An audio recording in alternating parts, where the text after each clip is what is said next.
American Medical Response holding their Earn to Learn graduation today in Springfield, giving people of all different backgrounds opportunities to help our area as emergency responders. However, one new EMT's background is a bit more unique than the rest. The Western Mass News reporter Tyler Baraldi has more after attending the ceremony and finding out how the class valedictorian plans on transitioning from the arena to the ambulance. I wanted to find some kind of line of work that would feel like meaningful, basically.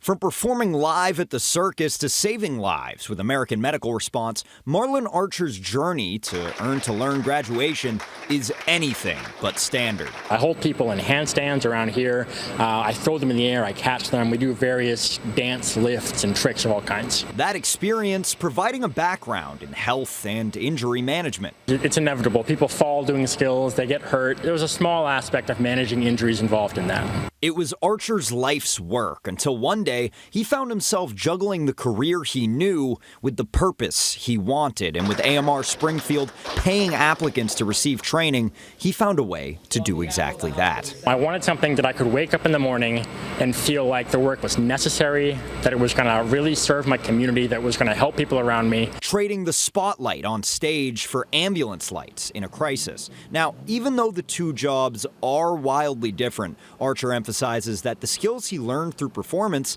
actually help him perform with lives on the line. I'm accustomed to lifting people, carrying them in all kinds of different ways, transporting them around. So doing that in EMS is right up my alley. Public speaking I was terrified of when I was a kid, when I was a teenager. So having to interact with patients and ask questions, it's kind of public speaking in a sense. And so I got a fair amount of experience with that, and so that crossover feels useful. And he tells us that when it comes to this new career, the curtains have only just opened. I'm looking forward to gaining experience. I'm looking forward to having all kinds of different calls, and we'll see. I'm going to see where the career takes me. Reporting in Springfield, Tyler Baraldi, Western Mass News.